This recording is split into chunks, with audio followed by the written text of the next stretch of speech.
जय हिंद दोस्तों, कैसे हो आप सभी लोग। उम्मीद है मस्त और बिंदास होंगे और अपनी पढ़ाई बहुत अच्छे से कर रहे होंगे। अपना ज्योमेट्री का टॉपिक चला है। ज्योमेट्री के टॉपिक में जो लास्ट का सेशन हुआ था उसमें मैंने आपको इन सेंटर से रिलेटेड एक बहुत ही इंपॉर्टेंट कॉन्सेप्ट बताया था कि अगर किसी एंगल में दो सर्कल इस टाइप से बनाए जाए कि वो दोनों एंगल की साइड को अंदर से टच करे तो उनकी जो रेडियस होती है उन रेडियस के बीच क्या संबंध होता है, क्या रिलेशन होता है, इसको मैंने बहुत अच्छे से समझाने की कोशिश की थी। उम्मीद है आप सभी लोगों ने सबसे पहले तो इसको बहुत अच्छे से अपनी नोटबुक में नोट किया होगा और इसका रिवीजन किया होगा। आज के सेशन में इसी कॉन्सेप्ट से एग्जाम में कैसे डाटा को सेट करके लैंग्वेज को क्रिएट करके एक एग्जाम में क्वेश्चन को क्रिएट करता है। बहुत अच्छे से हर एक टाइप की लैंग्वेज को अपन प्रैक्टिस करेंगे। तो सबसे पहले अगर कोई नया स्टूडेंट है, नया मेरा भाई है, तो सबसे पहले उससे एक रिक्वेस्ट है, एक गुजारिश है कि आप लास्ट के सेशन को जरूर कंप्लीट करें, क्योंकि कॉन्सेप्ट सबसे पहले आपको समझ में आना चाहिए। और मेरा जो तरीका है वो तरीका क्या है कि सबसे पहले पूरे कॉन्सेप्ट को बहुत अच्छे से टाइम लेके आपको हर एक कॉन्सेप्चुअली जो डाटा है, आपको कैसे डायग्राम बनाना है, जो कॉन्सेप्ट वो कहां पर लगेगा, कौन से कॉन्सेप्ट को कैसे यूज करना है, आप कैसे क्वेश्चन के अंदर कॉन्सेप्ट को ऑब्जर्व करोगे, हर एक टेक्निक को मैं आपको सिखाता हूं जब मैं आपको कॉन्सेप्ट कंप्लीट करवाता हूं। फिर उस पर जो लास्ट ईयर के एग्जाम में क्वेश्चन पूछे गए हैं उन सभी क्वेश्चनों की आपको प्रैक्टिस करवाता हूं और आगे के ऐसे क्वेश्चन क्रिएट करके लैंग्वेज को मॉडिफाई करके मैं आपको बताता हूं कि इस लेवल के क्वेश्चन आगे के एग्जामों में क्रिएट होंगे। ठीक है, तो इस तरीके से अपनी स्ट्रेटजी है। लास्ट के सेशन में मैंने आपको कॉन्सेप्ट बताया था। अब अपन करते हैं इस पर क्वेश्चनों की प्रैक्टिस। बहुत ही लॉजिकल तरीके से कॉन्सेप्ट पर क्वेश्चन को क्रिएट किया जाता है। अगर आपको कॉन्सेप्ट पर बहुत अच्छे से पकड़ है, आपने कॉन्सेप्ट को बहुत अच्छे से समझा है, उसको बहुत अच्छे से रिवाइज किया है, तो आप क्वेश्चन को देखते ही आपको कॉन्सेप्ट एनालिसिस हो जाएगा और आप सेकंडों में अपने क्वेश्चन का आंसर निकालोगे। ठीक है, और बहुत सारे स्टूडेंटों को आप पता भी चल गया होगा कि अपना जो स्ट्रेटजी है, जो सिलेबस को कंप्लीट करने की है, जो सीखने की है, क्योंकि अपन प्रॉपर किसी एक एग्जाम को टारगेट करके अपने मैथ को कंप्लीट नहीं कर रहे, अपन हर एक तरीके से मैथ को कंप्लीट कर रहे हैं, क्योंकि मैथ किसी भी एग्जाम में आ जाए आप उसको फोड़ के आओगे। ठीक है, तो ये तो तरीका है अपना मैथ को कंप्लीट करने का। तो आइए स्टार्ट करते हैं आज का सेशन। बहुत ही शानदार तरीके से अपन हर एक कॉन्सेप्ट को सीखेंगे। ठीक है, और उस पर बहुत अच्छे से प्रैक्टिस करेंगे। जैसे कॉन्सेप्ट आपको सीख गए हो लास्ट के सेशन में, अब उस पर क्वेश्चन देखो कैसे पूछा था। एक क्वेश्चन जो 36 नंबर का है, 35 तक अपन कर चुके हैं प्रैक्टिस। जो 7वें नंबर की सीट चली है उसमें अपन 35 क्वेश्चन सॉल्व कर चुके हैं, प्रैक्टिस कर चुके हैं। इनके बीच में जितने भी कॉन्सेप्ट आए हर एक कॉन्सेप्ट को बहुत अच्छे से सीखा है, उस पर प्रैक्टिस की है। अब जो अपना नेक्स्ट कॉन्सेप्ट था, इस कॉन्सेप्ट से रिलेटेड अब अपन क्वेश्चनों की प्रैक्टिस करेंगे। तो क्वेश्चन क्या कहता है कि आपको एक ट्रायंगल दिया गया है जो कैसा है, एक राइट एंगल ट्रायंगल। एक राइट एंगल ट्रायंगल दिया है जिसमें क्या है, एंगल एबीसी 90 डिग्री का है और जो एंगल एसीबी है वो 60 डिग्री का है। यदि छोटे वृत्त की त्रिज्या यानी स्मॉल सर्कल है, यहां देखो आपको एक स्मॉल सर्कल और एक आपको क्या दिख रहा है इसमें, थोड़ा उससे बड़ा सर्कल। ठीक है, यानी अगर इसका सेंटर क्या है O1, तो इसका सेंटर क्या हो जाएगा O2। ठीक है, अब उसने क्या बोला है कि छोटे वृत्त की त्रिज्या 2 सेंटीमीटर है, यानी जो एक छोटा सर्कल बना है इसके अंदर, इस सर्कल की रेडियस क्या है, यहां से यहां तक की जो डिस्टेंस होगी वो क्या होगी, रेडियस, यानी जो कितनी है आपकी 2, क्या हो गई 2। आपको बड़े वृत्त की त्रिज्या को फाइंड करना है, आपको ये वाली रेडियस को फाइंड करना है। समझ में आ गया। मान लीजिए इस रेडियस को आपने आर नाम दे दिया। क्या नाम दे दिया, आर। अब आप एक बात बताइए कि अगर मैं आपसे पूछता कि छोटे सर्कल और बड़े वाले सर्कल के बीच जो रेडियस का रिलेशन होता है वो क्या होता है, तो आपको कॉन्सेप्ट समझ में आ गया होगा। कॉन्सेप्ट मैंने आपको कंप्लीट करवाया था कि R1 बटे R2, अगर छोटे वाले सर्कल की त्रिज्या R1 है, बड़े वाले सर्कल की त्रिज्या R2 है, तो यहां पर रिलेशन होता है 1 माइनस साइन थीटा अपॉन में क्या होता है 1 प्लस साइन थीटा। ये कॉन्सेप्ट मैंने आपको कल के सेशन में करवाया था। ठीक है, अब आपको यहां पर देखिए कॉन्सेप्ट को ऑब्जर्व करना सीखिए कैसे करते हैं। यहां आपको R1 की वैल्यू दी गई है कितनी, 2, R2 की वैल्यू को आपको फाइंड करना है। अगर आपने यहां से थीटा को ऑब्जर्व कर लिया कि थीटा कितने डिग्री का बन रहा है, तो आपका आंसर सेकंडों में आ गया है। अब वो कैसे होगा, तो आपको मैंने जब कॉन्सेप्ट को समझाया था तब मैंने आपको बताया था कि आप यहां पर देखोगे, यहां पर जो एंगल बनेगा, यहां पर जो एंगल बनेगा, और अगर आप यहां इस एंगल से इनके सर्कल को मिलाते हुए कोई एक लाइन खींचोगे, जो दोनों सर्कल को क्या करेगी, उनके सेंटर से होते हुए जाएगी, तो यहां पर जो एंगल होगा ये क्या करेगा, इस एंगल को एंगल बाइसेक्ट करेगा। और आप यहां पर देखिए angle A B C 90 degree का है, और ए सी बी यानी ए सी बी यहां पर जो कंप्लीट एंगल बना है वो 60 डिग्री का है। ये एग्जामिनर ने दिया है। तो मैं आपसे पूछूं कि यहां जो एंगल है इसकी वैल्यू कितनी हो जाएगी, 30 डिग्री होगी कि नहीं होगी, आधा हो जाएगा कि नहीं हो जाएगा, समझ में आ गया। तो आप यहां से कॉन्सेप्ट लगा सकते हो, थीटा के प्लेस पर क्या लिखोगे, 30 डिग्री। तो यहां पर क्या हो जाएगा, 1 माइनस साइन थीटा यानी साइन 30, और साइन 30 की वैल्यू कितनी होती है, 1/2। अब देखो, जिन लोगों को अभी ट्रिग्नोमेट्री नहीं आती है वो ये नहीं सोच सकता कि मैं इस क्वेश्चन को स्किप कर दूं। देखो, आपको जो स्टैंडर्ड क्लास कहते हो, आपको 12 तक की जो क्लासेस है इसमें इतना बेसिक कंप्लीट होना चाहिए कि आपको किसी भी जगह पर अगर बेसिक कॉन्सेप्ट यूज हो रहा है तो उससे आपको घबराहट नहीं होनी चाहिए।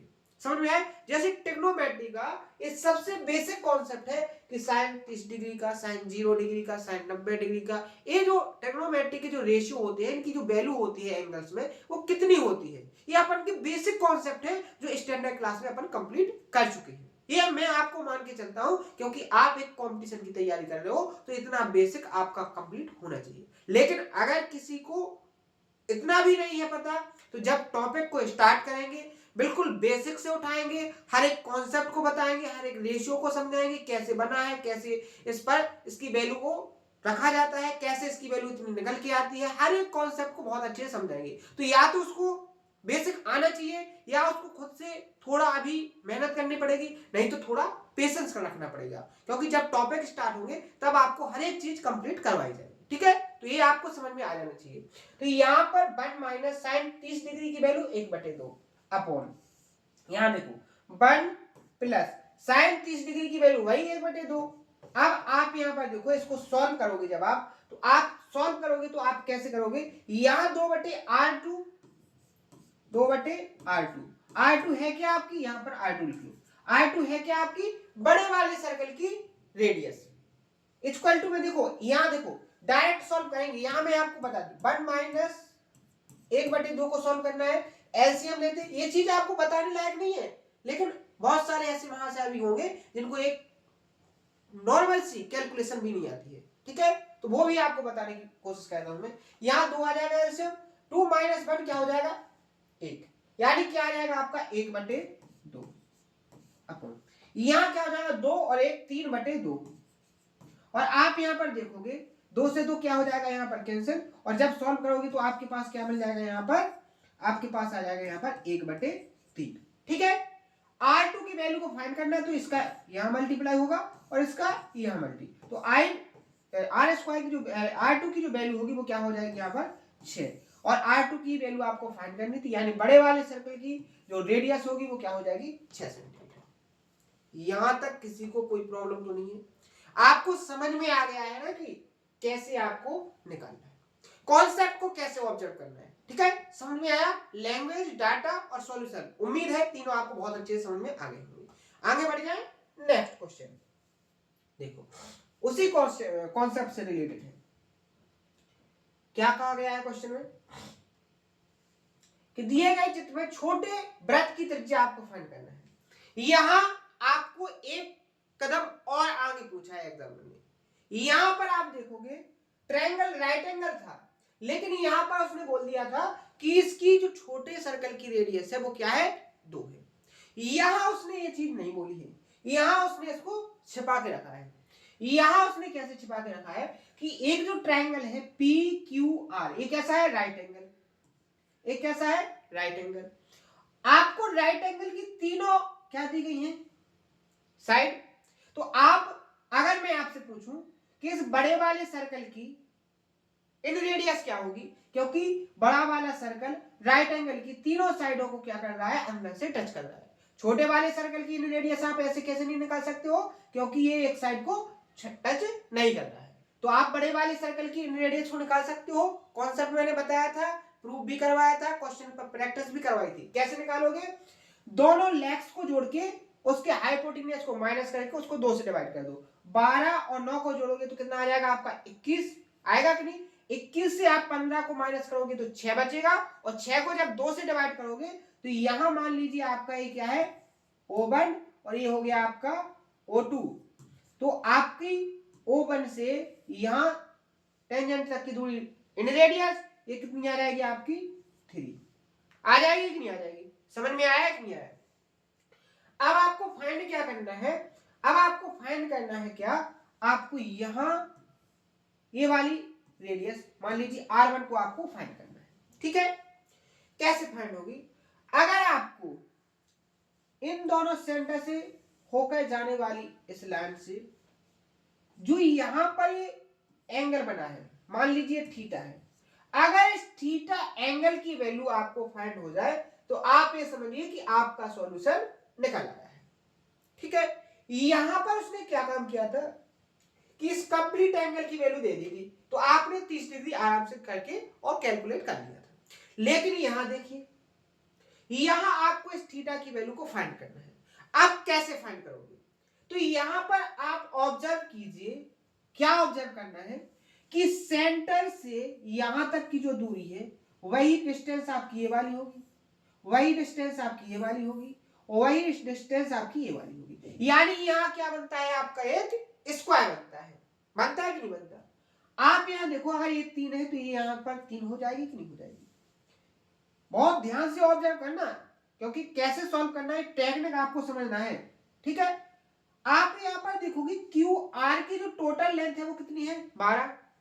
अगर यहां से यहां तक की लेंथ 3 हो गई तो इस पॉइंट से आर तक की जो डिस्टेंस होगी वो कितनी होगी, तो आपका जवाब आना चाहिए कि 12 में से आप 3 को माइनस कर दोगे तो 9 मिल जाएगा। समझ में आया। अब आपको आगे देखना है क्या, कि यहां पर एक राइट एंगल ट्रायंगल बन रहा है।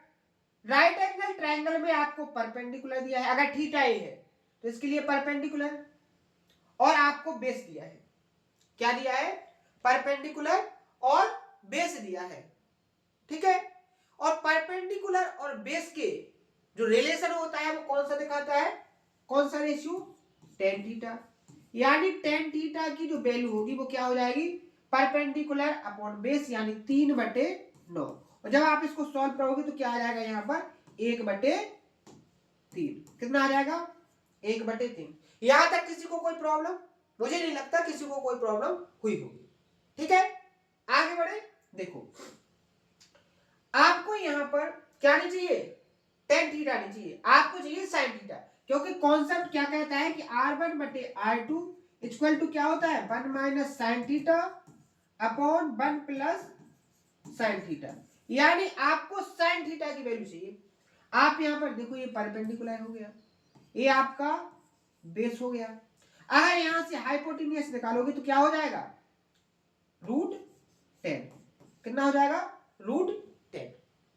यहां तक क्लियर हो गया, यहां तक आपका क्लियर हो जाना चाहिए, यहां तक क्लियर हो जाना चाहिए आपका। अब आप देखो आगे देखो,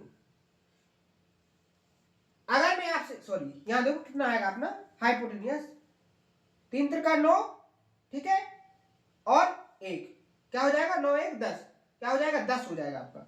यानी हाइपोटेन्यूज यहां पर हो जाएगा आपका √10। आपको क्या चाहिए, sin theta. sin theta equal to क्या होता है, परपेंडिकुलर अपॉन हाइपोटेन्यूज। परपेंडिकुलर क्या है अपना 1, ठीक है, हाइपोटेन्यूज कितना निकल के आ गया आपका √10। तो आपको sin थीटा की वैल्यू यहां से फाइंड होगी। ठीक है, अब आप यहां पर वैल्यू को पुट करोगे तो आपको क्या मिलेगा, यहां R1 की वैल्यू, आपको बड़े वाले सर्कल की वैल्यू कितनी है, रेडियस 3, R1 की वैल्यू आपको फाइंड करनी है। तो यहां क्या हो जाएगा 3 equal to 1 minus sine theta की वैल्यू क्या हो जाएगी 1/√10 अपॉन, यहाँ देखो 1+1/√10। ये इतना समझ में आ गया। आगे जैसे ही सॉल्व करेंगे अपन इसको तो देखो क्या हो जाएगा, यहाँ √10 - 1/√10, √10 से √10 कैंसिल हो जाएगा, तो यहाँ क्या आ जाएगा R1/3 इक्वल टू क्या हो जाएगा √10 - 1/√10 + 1। समझ में आ गया। अभी आपको आंसर निकालने के लिए इसका क्या करना पड़ेगा, रेशनलाइजेशन। रेशनलाइजेशन करोगे तो आपको क्या मिलेगा R1/3 इक्वल टू, देखो ऊपर बन जाएगा √10 - 1 का होल स्क्वायर, √10 - 1 का होल स्क्वायर, और नीचे बन जाएगा क्या, एक बार प्लस में और एक बार माइनस में, तो √10 का स्क्वायर 10 आ जाएगा और माइनस क्या हो जाएगा 1। ठीक है, तो नीचे कितना बचेगा यहां पर आपका 9, क्या बच जाएगा यहां पर 9, 3 से 9 3 बार कैंसिल हो जाएगा।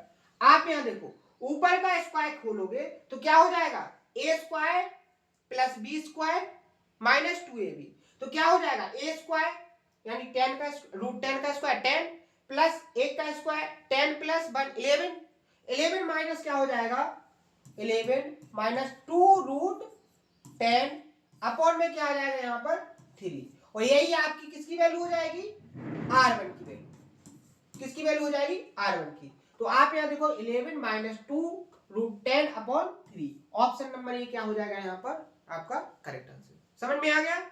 आगे देखो नेक्स्ट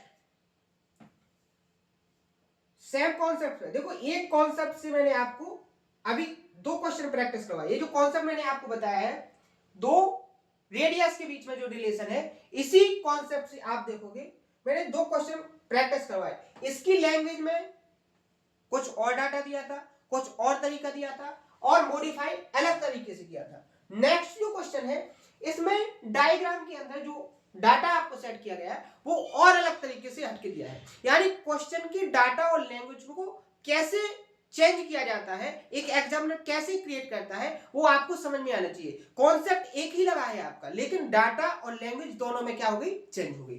तीसरी लैंग्वेज से देखो मैंने क्या बोला, एक कॉन्सेप्ट से जितने भी टाइप के क्वेश्चन आपको बनेंगे हर एक टाइप के क्वेश्चन की आपको प्रैक्टिस करवाई जाएगी। ठीक है, आप इस क्वेश्चन को देखो, इस क्वेश्चन को देखो, इसमें क्या बोला है एग्जामिनर ने कि दिए गए चित्र में PQRS क्या है स्क्वायर है, PQRS एक स्क्वायर है। आगे उसने क्या कहा कि इसकी जो साइड है वो कितनी है 20, यानी एक PQRS स्क्वायर है जिसकी साइड क्या है 20 सेंटीमीटर। SR को बिंदु T तक बढ़ाया गया है, जो SR है इसको पॉइंट T तक बढ़ाया गया है। कहां तक बढ़ाया गया है पॉइंट T तक, ये हो गया आपका यहाँ पर पॉइंट T तक बढ़ाया गया है। यदि QT की जो लंबाई है, Q से T की लंबाई 25 सेंटीमीटर, तो दोनों वृत्तों के केंद्र की बीच की जो डिस्टेंस है उसको आपको फाइंड करना है, यानी O1 से O2 की डिस्टेंस को आपको फाइंड करना है, इस वाली डिस्टेंस को आपको फाइंड करना है। अब आप इसको कैसे निकालोगे, तो सबसे पहले तो जो डाटा आपको नॉर्मल दिखाई दे रहा है उस पर काम कीजिए। कैसे, आपको PQRS की जो स्क्वायर इसकी प्रत्येक साइड कितनी की है 20 सेंटीमीटर। ठीक है, आप यहां से यहां तक की अगर डिस्टेंस की बात करोगे तो ये क्या हो जाएगा, इस स्क्वायर के अंदर के लिए सर्कल के लिए क्या हो जाएगा ये व्यास। अगर रेडियस की बात करेंगे यहां से यहां तक की तो क्या हो जाएगी व्यास की आधी 10, यानी आपको यहां पर जो ये जो लेंथ है वो कितनी मिल गई यहां पर 10। समझ में आया। आप यहां पर देखो QRT, QR की जो डिस्टेंस है वो कितनी हो गई 20, क्योंकि स्क्वायर की साइड है। ये 25 हो गई, तो ये कितनी होगी RT, तो आपको टेबलेट 3 4 5 टेबलेट से याद होगा, 5 को 5 गुना किया गया है, 4 को भी 5 गुना, तो 3 को भी कितना गुना 5 गुना, तो RT की वैल्यू कितनी हो जाएगी 15। यहां तक किसी को कोई प्रॉब्लम। अब आप यहां देखो राइट एंगल ट्राइंगल में अगर आपको तीनों लेंथ दी गई हो ट्राइंगल की, तो आप क्या कर सकते हो, उसको इन रेडियस को निकाल सकते हो। कैसे निकालोगे, लेग्स को ऐड करके हाइपोटेन्यूज को माइनस करके उसको 2 से डिवाइड करेंगे, तो 20 और 15 कितने हो जाएंगे 35, और 35 में से अगर आप 25 को माइनस करोगे तो 10 बचेगा, और 10 को आधा करोगे तो कितना बचेगा आपका 5। तो यहाँ पर जो सर्कल है इसकी जो रेडियस है वो कितनी हो जाएगी 5, कितनी हो जाएगी 5। यहां तक क्लियर हो गया। अब आप यहां देखो, ये आपका हो गया 5। ट्रायंगल क्यू आर टी की जो इन रेडियस है वो 5 हो गई। आपको डिस्टेंस O1 से O2 की डिस्टेंस चाहिए, कैसे निकलेगी? बहुत आसान है, अगर आपने ऑब्जर्व कर लिया होगा। कैसे? आप यहां पर देखो, आप यहां पर एक क्रिएटिविटी कर सकते हो। कैसे? यहां देखो, एक डाउट क्लियर कर लो। अगर देखो दो सर्कल एक दूसरे को इस तरीके से स्पर्श करें, तो यहां पर अगर इसका सेंटर O1 और इसका सेंटर O2 है, तो इनके बीच की जो डिस्टेंस होगी वो क्या होगी? अगर ये R1 है और ये R2 है, तो डिस्टेंस क्या हो जाएगी? R1 plus R2। क्या हो जाएगी? R1 plus R2। लेकिन अगर सर्कल इस तरीके से एक दूसरे को टच करे, तो इस कंडीशन में आप ये नहीं कह सकते हो कि इसकी जो रेडियस है और इसकी जो रेडियस है, सेंटर्स के बीच की जो डिस्टेंस होगी वो R1 प्लस R2 नहीं होगी। क्या नहीं होगी? R1 प्लस R2 नहीं होगी। यहां तक क्लियर है? समझ में आया? अब आप यहां देखो, यही कंडीशन आपकी यहां बन रही है।